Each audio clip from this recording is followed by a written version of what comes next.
I'm just gonna start rolling now. Start? Hey Lucy. Hello, Brandon. No, but I just thought maybe you'd like to tell me about some of your experiences since you've been here, why you came here. When did you first come to Ukraine? In April, by accident. Yeah? Tell me about that. How did that all come about?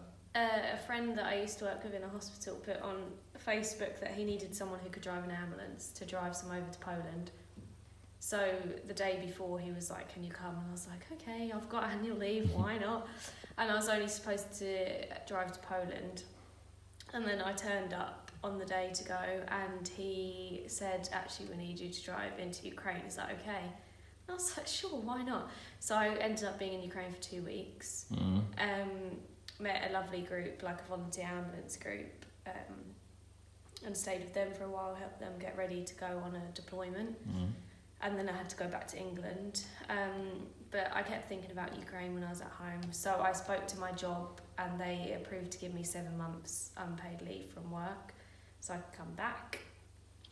That's a big choice. Ukraine must have had those couple of weeks that had a bit of an impact on you. Yeah, it really impacted me to see that the people are so stoic, but they just need some help. I mean, well, I don't know if they really need me, but they're doing quite well, to be fair. So then I decided to come back, and I was supposed to go back to the same ambulance group and do a deployment with them, but my journey over was quite difficult. My ambulance broke down. I got stuck in Germany for a while. Took quite a while to get here, and then when I arrived, everything fell through with the other ambulance group. So I was sort of stuck in Kyiv for a couple of weeks with not knowing why I'm here, what am I doing. I made some other plans, but they fell through as well. So I was actually about to go back to England, and then I met a friend of a friend of a friend who mentioned what Brandon was doing here and said he'd put us in contact. And then somehow I ended up here in the middle of nowhere. As you do. At this hospital. And I'm very glad that I came here. Even though it's been quiet here, which is good because there's not been a lot of patients. We have the odd civilian walk-in, which I quite like, you know, the drunkards that fall off their mopeds and we dress their wounds every day. I quite like that because you get to see the progress of their wounds. One guy, I was quite concerned about his knee actually, but you know, after daily dressings it's improved a lot and he now cycles by every day waving at us, so his knee must be working if he's cycling. Absolutely.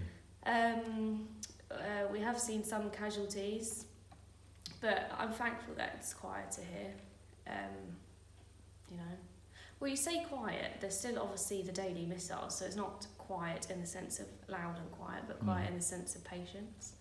Tell me about it though, when you first came here, when we first met, and Alexander Sergeyevich and I, we went to pick you up in Zaporizhia, but how did you feel when you first came here? What were you thinking it would be like? How have your interactions been with everyone? Your effect on morale here has been astounding. Everybody loves you. Like, what was the process like? Well, luckily you'd sent me videos of the toilet and the shower, but I think the reality did still hit me when I arrived, like, what the hell have I done? Like, I'm in the middle of nowhere, there is no toilet. It's a big thing for a girl, you know, and it really did hit me that I am the only girl surrounded by men. And you know, I do feel like a princess. I'm very well looked after here. Very well looked after. They all hide chocolate for me and keep feeding me. I've put on so much weight. Or like random people walk up to me with chicken wings and then I have to eat it because they offer it to me. Never done that for me, and I risked my life for these people a couple months ago. I don't get any chocolate. I get everything: chocolate, apricots, chicken wings. But yeah, it did really hit me, like, the first couple of days, like, what have I done? And I've never heard, like, missiles or explosions before I came to this area. So that was a big culture shock as well. And, like, I think people play it off a lot, but, you know, you are quite close here to the action and you can hear it constantly, which sometimes I think it's actually better than being somewhere where you can't hear it, because at least you know where they are. But it still plays on your mind all the time, well, for me anyway. Sometimes it's hard to sleep, like the other night I couldn't sleep because it was just constant explosions, but you do sort of get used to it and you're all in it together. But I think it really, like living here, I try and help, but you know, I try to help them move some rubbish. No, Lucy, it's man's work, not for them. They don't let me do anything. Very traditional. Very traditional. And I think I really noticed that as well when the patient came the other night, that I'm overcoming a lot of stereotypes by being here. And well, that was a stage 1 casualty. Yeah. And at one point I was ventilating him and I looked around and I was like, I really am the only female here. And for them to see a female doing something like that in a like male dominated place, I think I was quite taken back. But it's like you have to overcome a lot of hurdles just to do your job. So you have to overcome the fact that you're a girl. I had to overcome that. And then overcome the fact that I can't understand anything they're saying to each other. But some of them know enough English to communicate with me what they want me to do. And then overcome the fact that they do things very differently here, because in that situation you sort of fall back on your medical training, but when your medical training is different from what they want you to do, it's quite difficult. But I've had some good conversations with the doctors since then and the paramedics here about why they do things differently from England, and you know, I'm here to support them in what they do and I can learn things from them. So well, I didn't realise that myself with the ventilation, that there was other considerations, like you said. But what do you think? I mean, we have quite an ensemble.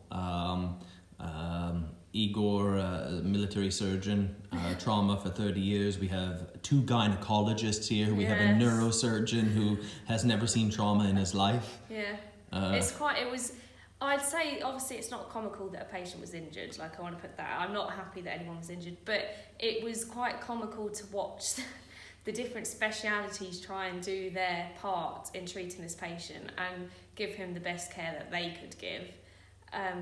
It was quite comical. I mean, the patient survived hospital, so they'd done something right, you know? Yeah. And I was thinking back over it, because it was very chaotic and things were happening all over the place, and it's almost like too many cooks. But then within 20 minutes, this patient was intubated. He had a subclavicular line. He had a catheter fitted. He had his wounds dressed. You know, he had a cannula put in. He had loads of fluids, loads of medication within 20 minutes, which I think is pretty good. Well, in a Western hospital, a 20-minute stabilisation is pretty much the standard we're shooting for. Yeah. So it's, and it happened, and he was off to hospital. We don't have vitals monitors, we don't have the equipment, we don't have... Yeah, nothing. It was manual blood pressures every couple of minutes, and then the SATS probe, but I don't think that's that accurate personally. And that was the only monitoring this patient had, other than, you know, all of us looking at him, visual monitoring as we call it. So yeah, that was an experience. But I'm going back to England for a couple of weeks just to sort some things out there and to see some people, and then I'm coming back here. I don't know for how long. Don't even know if they'll still be in this area or what will have happened then. Things might have moved on, but yeah, I'm looking forward to coming back to my boys. Yeah. They said I'm Snow White and the 7 Dwarfs. This is your interview, but I was very reluctant to take anybody here. First was Wombat, and maybe I was a bit chauvinistic too. Not in the sense that the feminists go after us for, but maybe so. But I felt very protective of a woman, and everyone does feel that here. But I had a real pride the other night when I seen you with a real stage 1 casualty, and to see you play your part, and there was a real moment of pride. Thank you. There was. I'm a bit emotional. Shit. But I love these people as you've come to love them, and I only want the best for them. Yeah. And I wouldn't I was the first foreigner they'd ever seen. Yeah. And I wouldn't bring rubbish to them. Yeah. And I'm just so glad you came, and the positive effect you've had on people here is I'm so glad you're here. Oh, thank you. They love you. professionally, I love personally, and yeah, I like you too. But I do think, you know, the feminists can come at it, whatever, but I think there is difference between females and males. We're not the same, and I'm not equal to them, they're not equal to me, but I think it's important that men carry differences and females carry differences, and I think working together it can work really well if we respect each other, you know. I've had some good conversations with the guys here, you know, trying to help them think that, no, I don't think I'm the same as you, but I think I'm different, and maybe I carry something that you don't carry, and we can work well together. And I think having a female does help, you know. But now I'm just one of the lads, really. I've seen it's like not. It really is 1950s here. Yeah. But they're gentlemen about it. Very, yes. Yeah, they really respect me and look after me. Treat me like their little princess, really. So when you go home and you come back here, you basically have a home now. Yes. You have friends who love you and care for you. And I've got to leave today, but yeah, I think Wombat was great, and I don't want to compare, but I think going to get you to come here was probably the best decision I ever made. Yeah, I'm glad you did it, thank you. Otherwise I'd probably be in England now, like, what have I done? Because in Ukraine I've realised nothing ever goes to plan, and you can come with these plans set out and have, you know, contacts, and then it all falls through, and you're just like, why am I here? Like, you come to help. Like, I don't want to be a burden on someone and just be here for the sake of being in Ukraine, so I can say, oh, I was in Ukraine. Like, I've come here to, you know, help. And I did feel before I came here, why am I here? I'm just sitting here doing nothing to help Ukraine. And then this opened up, and I feel like, oh, I found my place, you know? You found where you belong. Yeah, it's all the craziness here. I've seen both spectrums, all out war and absolutely nothing, and the boredom. But you're one of the people not everybody gets this.